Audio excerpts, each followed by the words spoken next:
യോഗയിലെ പല സ്ട്രെച്ചിങ്ങുകളും വളരെ ഡേഞ്ചറസ് ആണ്. വളരെ ഡേഞ്ചറസ് ആയിട്ടുള്ള ആരോഗ്യ പ്രശ്നങ്ങളുടെ പറുദീസയാണ് യോഗ.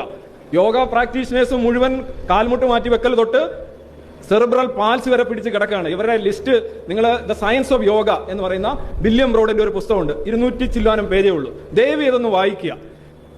എന്താണ് യോഗ ചെയ്തുകൊണ്ടിരിക്കുന്നവരുടെ ഇത് പുറത്ത് പറയത്തില്ല. ഒരു മാസ്റ്ററിലേക്ക് പോയിട്ട് കുറെ നാൾ പ്രാക്ടീസ് ചെയ്തിട്ട് എവിടെങ്കിലും ഉടഞ്ഞോ ചടഞ്ഞോ പോയി കഴിഞ്ഞാൽ വീട്ടിലിരിക്കും. കാര്യം പുറത്ത് പറയാൻ പറ്റും. ഇതേതോ വലിയ സാധനമാണെന്ന് പറഞ്ഞില്ലേ പോയി ചെയ്യുന്നത്. അപ്പൊ യോഗ എന്ന് പറഞ്ഞാൽ അങ്ങേയറ്റം അപകടകരമാണ്. എന്ന് ചോദിക്കുക, എല്ലാവർക്കും അപകടം വരുന്നു. എല്ലാവർക്കും ഒന്നും അപകടം വരുന്നത് റോഡിന്റെ നടുക്ക് കയറിയാൽ പോലും നിങ്ങളെ ചിലപ്പോൾ ഇടിക്കണമെന്നില്ല, വണ്ടി മറ്റോ മാറ്റിക്കൊണ്ട് പോകും. എല്ലാവർക്കും ഒന്നും അപകടം വരുന്ന സാധനമല്ല. അപ്പൊ ചോദിക്കും, എല്ലാ കളികളിൽ അപകടമില്ലേ? കളികളിൽ അപകടം യോഗയിൽ അപകടമായിട്ട് കമ്പയർ ചെയ്യാൻ പറ്റില്ല. കാര്യം യോഗ, ഇന്നത്തെ കച്ചവട യോഗ അവതരിപ്പിക്കുന്നത് സമ്പൂർണ്ണ ആരോഗ്യ പദ്ധതി എന്ന നിലയിലാണ്, സുഖം നൽകുമെന്നുള്ള സാധനം നിലയിലാണ്.